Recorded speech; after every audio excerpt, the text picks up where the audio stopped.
분산 분석 두 번째 시간 진행을 하도록 하겠습니다. 먼저 첫 번째 시간에서도 이야기를 했듯이 분산 분석은 실질적으로 여러분들 그 두 개 그룹에 대한 모집단의 그 평균 차이를 분석하는 거에서 두 그룹 이상, 성별 그럼 두 그룹이죠. 남자 그룹, 여자 그룹. 연령대 그러면 좀 더 여러 그룹이 있을 수 있죠. 지역 그러면 또 여러 개 그룹이 있을 수 있을 거예요. 그래서 이렇게 여러 개 그룹에 대한 평균치 차이가 있는가 없는가를 분석하는 그런 분산 분석, 즉 T 검정의 연장선상에 있다.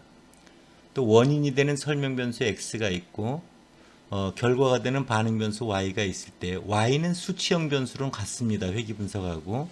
근데 X 설명 변수 대신에 그거를 요인이라고 하는 이름을 써서 그게 그룹화 변수였죠. 그 그룹화 변수는 범주들이 있고 그것을 우리가 처리 또는 처리 수준이다라고 이야기를 한다라는 얘기를 했습니다.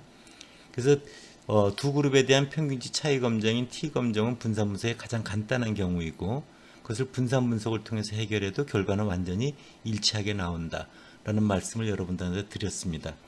그리고 실질적인 기업에서 실무 프로젝트를 할 때 보면은 그래서 T 검정 따로 하고 분산 분석 따로 하고 그렇게 하지 않고 그냥 일괄적으로 분산 분석의 F 검정 같은 걸 이용해서 하는 게 주로 프로젝트에서 진행되는 일이다라는 얘기를 여러분들한테 부가해서 이야기를 해드립니다. 슬라이드를 넘기겠습니다. 먼저 분산 분석의 이제 본질적인 문제를 시작을 해보도록 하겠습니다. 이론 분류 분산 분석이라고 되어 있는데요. 여기서 적용되는 모든 논리가 이후에 전개되는 분산 분석에 전체적으로 적용되니까 조금 찬찬히 여러분들하고 살펴보도록 하겠습니다. 뭐냐면 이론 분류 분산 분석이라고 하는 것은 이론은 그 관심이 되고 있는 요인이 하나인 경우입니다. 요인이 하나이다. 그래서 우리가 보통 뭐 원A 아노바 이런 표현을 쓰기도 하는데요. 거기 그림을 한번 살펴보도록 하겠습니다. 거기 보면 하나가 서울이라는 지역이 있고요. 또 하나는 부산이라는 지역이 있고 또 하나는 대구라고 하는 지역이 있어요. 그래서 지역이 세 개의 그룹이 있다는 걸 볼 수가 있습니다. 예를 들어서 어떤 A 회사의 제품에 대한 만족도의 평균이 지역별로 차이가 있는가 또는 세 지역에 대해서 뭐 A 전자회사에서의 AS 서비스 만족도 수준은 차이가 있는가 없는가 뭐 이런 걸 예를 들어 보면은 우리가 생각할 수 있는 건 이런 거잖아요. 서울과 부산 지금까지 아는 거로 보면 또 부산과 대구 또는 서울과 대구 이렇게 둘씩 짝을 지어서 T 검정을 3번 해보면 되지 않느냐 이런 생각을 가져볼 수 있지 않겠어요? 그래서 그 경우가 여러분들 우측에 보면은 기무가설이 이렇게 돼 있죠. 서울 지역의 만족도 평균 모집단의 만족도 평균 뮤1 이꼬로 뮤2 유의 수준은 0.05로 지정을 했습니다. 그리고 또 서울과 대구 뮤1 이꼬로 뮤3 차이가 없다. 세 번째 기무가설은 뮤2 이꼬로 뮤3가 즉 부산 지역과 대구 지역의 만족도 평균은 차이가 없다. 이렇게 세 개의 T테스트를 3번 하면 되지 않느냐. 근데 이제 좌측을 보면은 그렇게 하지 않고 이렇게 돼 있죠. 기무가설이 서울 지역의 만족도 평균이 있고로 부산 지역의 만족도 평균이 있고로 대구 지역의 만족도 평균을 한꺼번에 봤죠. and H와는 H0는 아니다. 모두 다 같지는 않다. 이렇게 돼 있습니다. 그럼 이럴 경우 T테스트를 3번 하는 것은 어떠한 문제점을 알려주는가라는 걸 여러분들 살펴봅니다. 그 아래 되게 중요한 얘기들이 적혀 있는데요. 먼저 유의 수준이라고 하는 걸 보세요. 유의 수준 알파라고 하는 것은 그렇게 돼 있죠. probability 가로 열고 즉 귀무가설 H0가 참일 때 H0를 기각하는 확률이잖아요. 그거의 최대 경계치잖아요. 귀무가설이 참일 때 귀무가설을 기각할 확률이 0.05라고 하면은 귀무가설이 참일 때 귀무가설을 받아들일 확률은 얼마가 돼요? 0.95가 되죠. 그래서 우리가 가설을 지금 T테스트 3번 한 걸 보면은 귀무가설이 참일 때 귀무가설을 받아들이는 건 첫 번째 가설도 받아들이고 그리고 두 번째 가설도 받아들이고 그리고 세 번째 가설도 받아들이는 거니까 0.95의 세제곱이 되죠. 네, 전체에 대해서 보면. 그러면 반대로 역설적으로 보면 이렇게 되죠. 이 세 개 전체 가설에 대해서 귀무가설이 참일 때 귀무가설을 기각할 확률은 전체 확률 1에서 0.953승을 빼주면 되잖아요. 그럼 0.143이 됩니다. 그래서 전체 3개 가설을 동시에 T테스트 3번 했을 때에 대한 유의 수준은 0.05가 지켜진 게 아니라 유수준이 0.143이라고 하는 14.3%가 나오는 거죠. 그래서 그룹수가 3개 이상일 때는 이렇게 T테스트를 3번 하면은 전체 유수준이 0.05를 유지하는 게 아니라 커진다는 걸 여러분들 볼 수 있어요. 그럼 이것이 3개가 아니라 더 많다고 해보세요. 5개라고 하면은 둘씩 짝을 지어서 할 수 있는 건 OC2에서 10가지가 나오잖아요. 10가지가 나오면 그 10개 개별 가설들에 대해서 뭐 뮤1 이꼬르 뮤2, 뮤1 이꼬르 뮤3 등 해서 뮤4 이꼬르 뮤5까지 해보면 10가지가 나오잖아요. 그럴 때 기무가설이 참일 때 전체 가설에 대해서 기무가설을 받아들일 확률은 0.9의 10승이 될 거고요. 그것에 대한 유의수준은 1 빼기 0.9의 10승이니까 유의수준이 막 0.4 정도 가까이 됩니다. 그래서 이렇게 그룹수가 이렇게 늘어날 경우 T테스트를 여러 번 하면 전체 유의수준이 커지는 큰 문제가 발생을 한다. 그래서 개별 가설들은 0.05라고 해서 오류율이 우리가 유지가 되지만 전체 가설을 T테스트 3번 한 거잖아요. 한 번에 원샷에 한 게 아니라 이렇게 전체 오류 커진다. 즉 잘못된 결론을 내릴 가능성이 커진다 이런 거죠. 그래서 여러분들 보면은 그 로또에 당첨이 됐냐 안 됐냐를 때 개별적 로또 당첨 확률은 되게 다 작게 유지가 되지만 전체 중 누군가는 매번 나오잖아요. 그 가능성은 이제 커지는 거죠. 그래서 문제점은 이것이 핵심입니다. 10개 평균이 다 같아도 차이가 없다고 하더라도 유의 수준을 보면은 유의 수준이 커지다 보니까 차이가 있다고 말할 가능성이 매우 높아지는 거죠. 그래서 이런 경우 T테스트를 3번 하는 것은 좋지 않다. 그렇게 하는 건 바람직스럽지 않다. 그래서 그럴 경우는 3개의 그룹의 평균을 한꺼번에 비교하는 방법을 다시 생각을 해야 된다. 그런 것들이 이제 우리가 분산 분석이라고 하는 것을 새롭게 시작하는 계기가 되는 겁니다. 다음 페이지로 가볼게요. 먼저 여러분들 보면 제목을 첫 번째 이론 분산 분석 또는 완전 확률화 설계라고 해서 Completely Randomized Design 첫 글자를 떠서 CRD 그러면 다 압니다. 거기 예를 한번 살펴보도록 할게요. 이런 배치 실험 데이터에 의해서 학습 방법 데이터라고 되어 있는데 거기 보면 먼저 반응값이라고 되어 있는 게 반응값 이게 y입니다. y 반응 변수 y고요. 학습 방법이라고 하는 게 x입니다. 설명 변수 즉 요인이라고 하는 거예요. 요인. 학습 방법이 요인이고요. 학습 방법은 4가지 학습 방법이 있어요. 1, 2, 3, 4 이것을 4개 처리 또는 처리 수준이라고 하는 거죠. 그래서 자료를 보면 이런 거죠. 첫 번째 학습 방법에 따라서 수업을 듣는 학생들이 6명이 있고요. 그 각각에 대한 반응값은 64점, 72점, 68점, 77점, 56점, 95점 이런 겁니다. 마찬가지로 두 번째, 세 번째 방법도 있고 마지막 네 번째 학습 방법 보면 55점, 66점, 49점, 64점, 70점, 68점 이런 거죠. 첫 번째 학습 방법의 자료가 몇 개? 반복수가 6개입니다. 두 번째 학습 방법도 6명, 반복수가 6개고요. 세 번째도 6개고 네 번째도 6개입니다. 각각 학습 방법에 따른 그 시험을 봤을 때 반응값 평균을 보면은 64 더하기 72 더하기 68 더하기 해서 95까지 더해서 6으로 나누면 72.0이 나오는 거죠. 나머지 두 번째, 세 번째, 네 번째 학습 방법도 동일하게 계산할 수 있습니다. 그리고 그 24명의 자료를 모두 다 더해서 64 더하기 72부터 해서 68까지 다 돼서 24로 나누면 전체 평균 73.75가 나오는 겁니다. 그것을 슬라이드 3쪽 우측에 표기가 되어 있는 겁니다. 그러면 이럴 때 우리가 분산 분석 모형은 어떻게 표현할 수 있냐면요. 그 식을 보면 yij는 이렇게 되어 있죠. y는 반응값이에요. 이것이 시험이라고 하면 이제 점수값이 되죠. 는 μi 플러스 5차 ij 이렇게 되어 있어요. 또는 뮤 플러스 알파 i 플러스 5차 ij 이렇게 표기하기도 합니다. 여기서 먼저 첨자를 보도록 할게요. yij에서 i는 뭐냐면 처리를 말합니다. 처리. 그러니까 지금 i는 학습 방법이 처리 수준이 1, 2, 3, 4 4가지여서 i는 1, 2, 3, 4에서 4까지 갈 수 있는 거고요. j라고 하는 것은 반복수를 말합니다. 반복수. 그래서 학습 방법 1에는 그 j가 하나, 둘, 셋, 넷, 6개가 있으니까 1부터 어디까지 간 거예요? 6까지 간 겁니다. 이렇게 학습 방법별로 수업을 듣는 학생 수가 다를 수도 있습니다.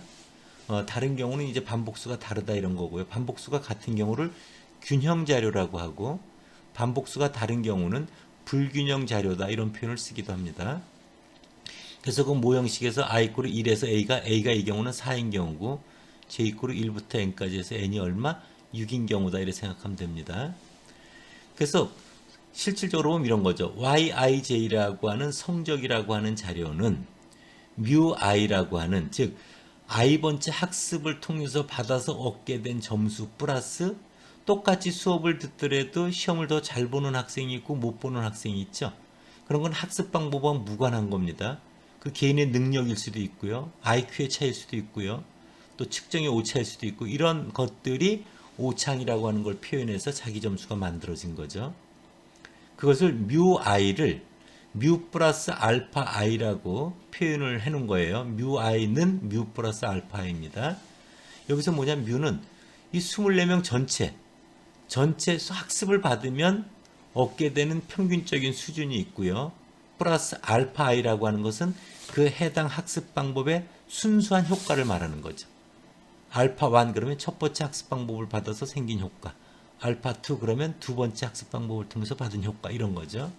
근데 네 가지 학습 방법에 따라서 μ1 이꼴은 μ2 이꼴은 μ3 이꼴은 μ4가 되면 μ 플러스 알파이가 다 같다는 거잖아요. 그럼 알파 1 이꼴로 알파 2 이꼴로 알파 3 이꼴로 알파 4는 0이 되는 거죠. 그래서 어떤 학습 방법도 그 학습 방법의 순수한 특별한 효과는 없다 이런 얘기가 되는 거죠.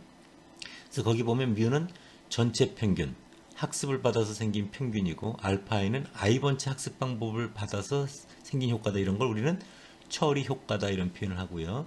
yij는 이제 확률 변수잖아요. 그러니까 거기 오차에 대한 이 오차 i에 대해서 확률 변수고 통계적인 추정과 검정을 위해서 정규 분포 평균이 0, 분산이 시그마 제곱을 가정한 겁니다. 그래서 우리는 항상 관심이 여기서 뭐냐면 네 가지 학습 방법에 따라서 반응값들이 평균 차이가 있는가 없는가에 관심이 있는 겁니다. 그 예를 한번 볼게요. 데이터 yij는 μi 플러스 오차 ij는 μ 플러스 μi 마이너스 μ 하면 같아지죠. 양쪽이 플러스 오차 ij μi 마이너스 μ를 뭐라고 표현하는 거예요? 맨 왼쪽에 μ 플러스 알파 i라고 표현해놨죠. 하나 예를 들어볼게요. y1하는 값이 얼마입니까? 첫 번째 학습 방법의 첫 번째 반응값이 64라고 돼 있죠. 슬라이드에 64에 동그라미를 쳐놨을 겁니다. 그것은 전체 μ라고 하는 건 μi라고 하는 건 첫 번째 학습 방법 평균이 얼마라고 돼 있어요? 72.0이죠. 더하기 그러면 나머지 오차가 얼마예요? 마이너스 8을 해야 같아지는 거죠. 또는 μ 플러스 μi 마이너스 μ 플러스 오차 ij를 제곱하면 전체 μ는 전체 평균이 73.75잖아요. 더하기 가로 열고 μ1은 72고 μ는 73.75고 오차는 마이너스 8 이렇게 표기할 수도 있고요. 또는 μ가 73.75고 알파 i는 그걸 계산해보면 마이너스 1.75가 되죠. 플러스 마이너스 8 이렇게 데이터들이 구성되는 것이다 라고 보면 됩니다. 여러분들 이해할 수 있을 거라고 생각됩니다. 다음 페이지로 갈게요. 그래서 우리가 이렇게 완전 확률화 설계 요인이 하나인 지금 학습 방법이라고 하는 거죠. 이것을 그러면은 어떻게 우리가 분석을 해나가는 것인가를 여러분들 살펴보면 같이 한번 읽어보도록 할게요. 슬라이드 4쪽은 분산 분석이라고 하는 것은 반응값의 변이 우리가 반응값의 변이를 우리가 변동을 이제 3포라고 하잖아요. 그래서 그것을 전체 제곱합으로 나타내고 회귀 분석할 때도 뭐예요? 전체 제곱합을 회귀 제곱합 플러스 오차 제곱합으로 구분했죠. 마찬가지로 이번에도 y의 전체 움직임, 전체 제곱합을 실험과 관련된 즉 처리와 관련되는 요인과 관련되는 실험과 관련되는 제곱합과 실험에 의해서 컨트롤이 되지 않는 오차에 의한 제곱합 이렇게 이제 나눠주는 거죠. 그래서 우리는 처리와 관련되는 부분에 의해서 그 변이가 크다 그러면 각 그룹별 처리 평균이 차이가 있다 이런 얘기를 할 수 있지 않겠어요? 회귀 분석에 있어서도 회귀 분석 합이 크면은 회귀 모형에서 우리가 오차에 비해서 회귀 모형에 의해서 설명되는 양이 많다 이런 걸 생각하는 거랑 같은 거죠. 이론 배치는 우리가 관심을 두고 있는 특성치 여기서는 이제 점수였는데요. 한 요인, 학습 방법의 영향을 알아보기 위해서 사용되는 가장 간단한 실험 계획이다. 그리고 우리가 실험 배치는 뭐예요? 완전 확률화에 의해서 랜덤하게 배치를 24명을 합니다. 어떤 학생이 어떤 학습 방법을 받을 것을 랜덤하게 결정한다 이런 거죠. 그래서 RPE에서 어느 학생이 어떤 학습 방법과 몇 번째로 받을 것인가가 확률적으로 결정된다. 이럴 때 귀무가설은 귀무가설은 뮤1 첫 번째 학습 방법의 평균은 뮤2 두 번째 학습 평균의 평균과 같고 는 점점 맨 끝에 뮤k라고 되어 있는데 지금 얘는 뮤4가 되겠죠. 그래서 4개 학습 방법의 평균은 차이가 없다 이런 거죠. 그래서 각 학습 방법 간 평균 차이가 없다. 반응 변수에 미치는 요인의 효과는 없다. 모든 처리 효과는 0이다. 즉 알파1 이꼬르 알파2 이꼬르 알파3 이꼬르 알파4는 0이다 이거죠.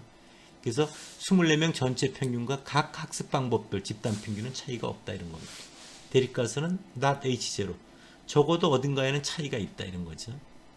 즉 요인이 반응 변수에 미치는 효과가 있다 이런 거죠. 그래서 우리는 귀무가설이 기각되고 이 대립가설이 이제 선택되길 바라는 거죠. 효과를 보기 위해선. 그러면 이런 것들을 어떻게 수행을 하느냐. 첫 번째, 분산분석표라는 걸 작성을 하고요. 분산분석표의 F검정을 통해서 해결을 합니다. 회귀분석하고 같습니다. 그 다음에 F검정 통계량의 P값이 정해져 있는 유의수준보다 작으면 귀무가설을 기각을 하죠. 그래서 대립가설을 인정해 주게 됩니다. 그래서 우리가 학습 방법에 그 성적 차이는 존재한다는 효과가 있다라는 걸 도출하게 되고요. 그러면 4개 학습 방법 간 차이가 있다고 하면 어떤 학습 방법과 어떤 학습 방법이 차이가 있는가를 우리가 알고 싶은 거죠. 그런 것들을 사후 분석이라고 하는 겁니다. 그래서 사후 분석을 통해서 이후 어느 학습 방법에서 차이가 났는가지 살펴보는 일을 우리가 하게 됩니다. 그래서 여러분들 그 F검정 통계량의 P값이 반대로 유의수준보다 크면은 귀무가설을 기각시킬 수가 없습니다. 효과가 없다고 결론을 내리고요. 예. 그래서 이와 같은 걸 통해서 각 그룹별 처리 수준별 평균 차이에 대한 비교를 하게 되는 그런 과정입니다. 다음 페이지로 갈게요. SPSS를 이용해서 어떻게 처리하는 걸 한번 보도록 할게요. 먼저 자료 입력된 구조부터 한번 보세요. 테이블 2_3.sav 데이터인데요. 학습방법.sav라고 거기 데이지 데이터 보면 자 한번 보세요. 자료 입력본 맨 왼쪽에 id라고 하는 게 1, 2, 3, 4에서 24까지 입력되어 있을 겁니다. 그다음 treat라고 해서 처리가 학습방법 1은 쭉 1이라고 되어 있고요. 그 다음 2, 3, 4가 6명씩 입력되어 있고요. 세 번째 열에 스코어에서 점수가 입력되어 있는 걸 여러분들 볼 수 있을 겁니다. 자료는 이렇게 입력을 하면 됩니다. 그 다음 메뉴에서 분석 메뉴에서 평균 비교를 눌러보면요. 맨 끝에 일원 배치 분산 분석이라고 하는 원레이 안오버 메뉴가 있습니다. 그 위에까지는 우리가 다 해본 것들일 거예요. 그걸 누르면요. 다음 페이지로 갈게요. 다음과 같은 화면이 등장을 합니다. 그래서 일원 배치 분산 분석 메뉴 화면이 나오고요. 거기에 보면 성적이라고 하는 스코어를 종속 변수 y에 갖다 놨고요. 그럼 요인이라고 하는 거 보면은 거기 학습 방법 4가지 학습 방법 트리트를 갖다 놨죠. 그 다음에 여러분들 거기 보면은 대비 사후 분석 옵션 이런데요. 사후 분석은 조금 이따 보고요. 옵션을 눌러보면요. 거기에 통계량에 기술 통계 이런 거 뽑아달라. 그 다음에 T 검정할 때도 두 그룹의 분산이 동일한가 동일하지 않은가에 따라서 우리가 결과를 따로 봤잖아요. 마찬가지로 여기서도 지금 그룹이 4개 그룹이죠. 학습 방법 1, 2, 3, 4. 그래서 4개 그룹에 있어서 분산이 동일한가 그걸 이제 체크를 해줍니다. 그 다음 그 평균 도표에 체크가 되어 있는데요. 이것은 나중에 이제 리포트 보고를 할 때 이렇게 그래프로 이렇게 보여주면 사람들이 좋아하거든요. 그래서 보통 이런 걸 많이 뽑아 봅니다. 다음 페이지로 가볼게요. 그 다음에 여러분들 보면은 동일한 거에서 보면 옵션 옆에 사후 분석이라고 하는 게 보이죠. 제가 여러분들 이런 얘기를 했어요. 우리가 4개 학습 방법 간에 성적의 평균은 차이가 있는가 없는가 해서 차이가 있다라는 결론을 분산분석표의 F검정을 통해서 확인을 했다. 그러면 차이가 있다고 하면 4개의 학습 방법 중에 어떤 학습 방법과 어떤 학습 방법 간에 차이가 있는가를 추가적으로 우리가 궁금한 거죠. 그런 걸 우리가 뭐라 그런다? 사후 분석이라고 하고 다른 표현으로 다중 비교를 한다 이런 말을 씁니다. 다중 비교, 멀티플 컴패리즌이라고 하는 거죠. 그래서 여러분들 보면은 거기에 다중 비교를 하는 메뉴에 보면은 등분산을 가정해서 하는 경우 또는 등분산을 가정하지 않는 경우가 있는데 여러분들은 등분산을 가정한 경우를 기준으로 보고요. 등분산을 가정하지 않은 경우는 비모수적 검정 방법이 있습니다. 여러분들 들어본 적 있는지 모르지만 그걸 이용해서 해결을 하면 됩니다. 그리고 거기 보면은 여러분들 맨 아래 보면 유의 수준이라는 게 빨간 거로 이렇게 표시되어 있는 거 있죠. 거기에 이렇게 미리 유의 수준을 알려주어야 되고요. 그것을 0.05라고 표시가 되어 있습니다.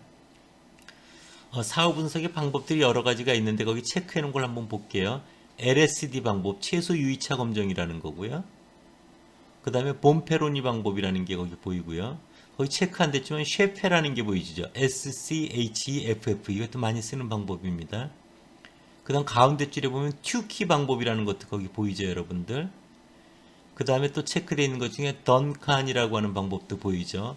이런 방법들이 LSD, 봄페로니, 쉐페, 튜키, 던칸 이런 것들이 여러 학문 분야에서 널리 이용되고 있는 그런 다중비교 방법입니다. 다중비교 이 사후 분석에 대해서는 이후에 다시 여러분들에게 말씀을 자세히 드릴 겁니다.